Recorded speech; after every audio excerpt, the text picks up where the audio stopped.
বিএনপির সিনিয়র যুগ্ম মহাসচিব রুহুল কবির রিজভী আহমেদ তিনি ওসমান হাদির উপর হামলা এবং বিএনপির চট্টগ্রামের যে প্রার্থী ছিলেন তার উপরে নির্বাচনী প্রচারে হামলার প্রতিবাদে বিএনপির যে বিক্ষোভ সমাবেশ ছিল সেই সমাবেশের শুরুতে তিনি বক্তৃতা দিয়েছেন এবং বক্তৃতা দিতে গিয়ে আমি জানি না যে এটা কাদা ছোড়াছড়ির রাজনীতির নতুন একটা রূপ কিনা বা যা হচ্ছে ওসমান হাদির উপরে হামলার ঘটনা নিয়ে এটা আসলে বাংলাদেশের ওই ট্রেডিশনাল যেই রাজনৈতিক কাদা ছোড়াছড়ি এটার একেবারেই চূড়ান্ত রূপের বহিঃপ্রকাশ। এটা কেউ আর বুঝতে বাকি নেই, মানে কেউ কাউকে দোষ দিতে আর বাকি রাখে নেই।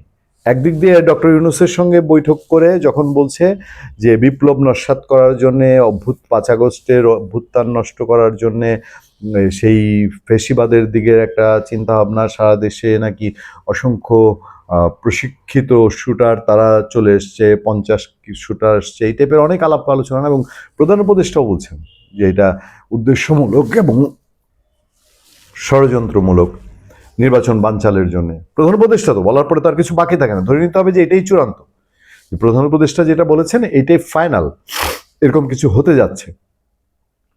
সেই সময় রুহুল কবির রিজভী আহমেদ তিনি বক্তৃতায় বলছেন যে এই হাদির উপরে যাদের হামলা হয়েছে সেটা পুলিশ কমিশনার বলেছেন নাকি, যে ডিএমপি পুলিশ কমিশনার বলেছেন যে এদের সঙ্গে জামাত শিবির জড়িত, এদের রাজনৈতিক পরিচয় চিহ্নিত করা গেছে, জামাত শিবির জড়িত। যদিও অসংখ্য এটা ফটোকার্ড, আরটিভির একটা ফটোকার্ড ছড়িয়েছে এবং সেই ফটোকার্ডটি পরে জানা গেছে যে না, পুলিশ কমিশনার এরকম কোনো কথা বলেননি।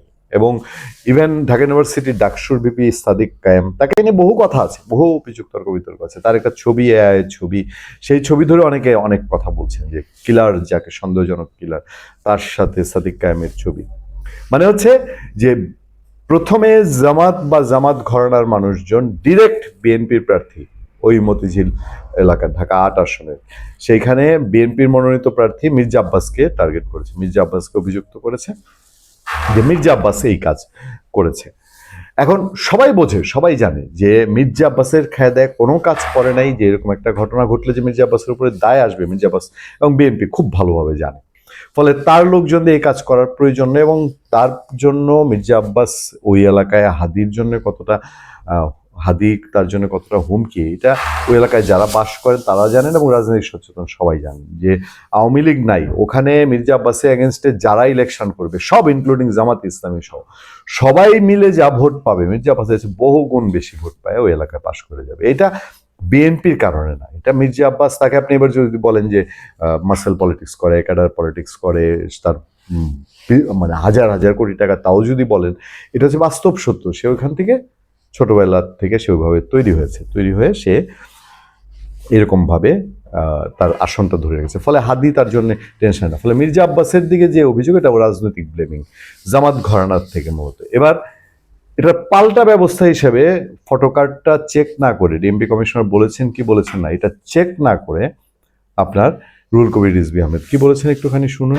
এখন আজকে পুলিশ কমিশনার বলছে যে যে হত্যাকারীকে শনাক্ত করা হয়েছে জামাত শিবিরের লোক। এখন আমি বলি এটা তো বিএনপির কোন নেতার স্টেটমেন্ট না।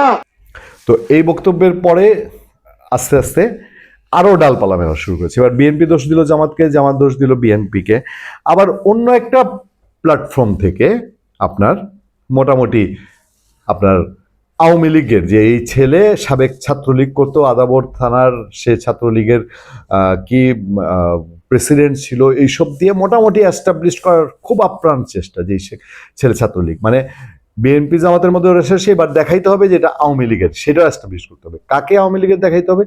যেই ছেলে অল্প কিছুদিন আগে ওই এলাকায় 17 লাখ টাকা ছিনতাই করে 2টা পিস্তল এবং 5টা গুলি সহ ধরা পড়েছে, ধরা পড়ে এই সরকারের সময় 1 মাসের ব্যবধানে জেল থেকে বের হয়েছে, তার জামিনের মেয়াদ বাড়ানো হয়েছে, পত্রপত্রিকা অলরেডি নিউজ হয়েছে, দোষারোপ করে নিউজ হয়েছে, বিএনপি ঘরানা আইনজীবীদের দোষারোপ করে নিউজ হয়েছে। কিন্তু তাকে আবার এস্টাবলিশ মরিয়া যে এটা আওয়ামী লীগের কাজ, ছাত্রলীগের কাজ, এটা বোঝানোর জন্য।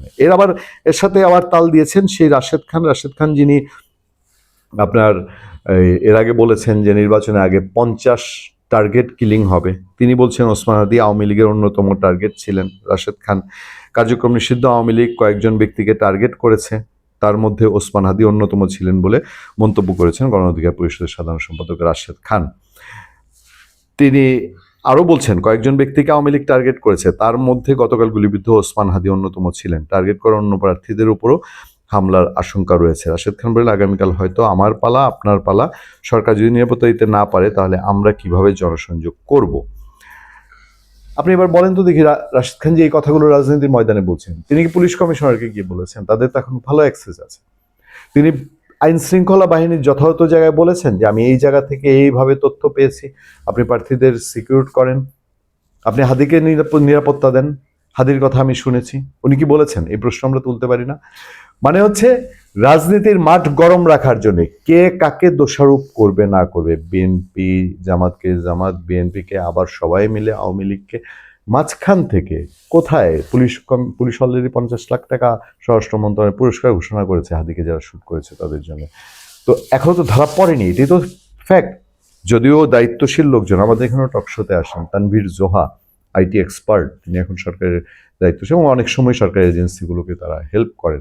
তানভীর জোহা বলেছেন যে খুব দ্রুত সময়, আমি তার একটা ফেসবুক পোস্ট দেখলাম যে দ্রুত সময়ে হয়তো ইঙ্গিতপূর্ণ পোস্ট ধরা পড়বে। আমরা আশা করি ধরা পড়ুক, পালিয়ে না যাক এই দেশ থেকে। কিন্তু সেই পালানো কে বের হবে যে আসলে তাকে সে নিজের স্বার্থে করেছে নাকি কেউ তাকে দিয়ে করিয়েছে। রাজনৈতিক এই দোষাদোষী ডামাডোল প্রধান উপদেষ্টাও কি নিজে একটা পার্ট হয়ে গেছেন না? তিনি বলছেন না, তিনি বলছেন যে এখানে টার্গেট করে নামানো হয়েছে, চিহ্নিত সন্ত্রাসী, এই ষড়যন্ত্র সেই ষড়যন্ত্র, কারা করছে নাম বলছে না, আর অন্যরা যে যার মতন দোষাদোষী করছে। এক আজব কাণ্ড না? ভালো থাকবেন, সুস্থ থাকবেন। আপনার সাথে আমি আতিক রহমান, পূর্ণিয়া।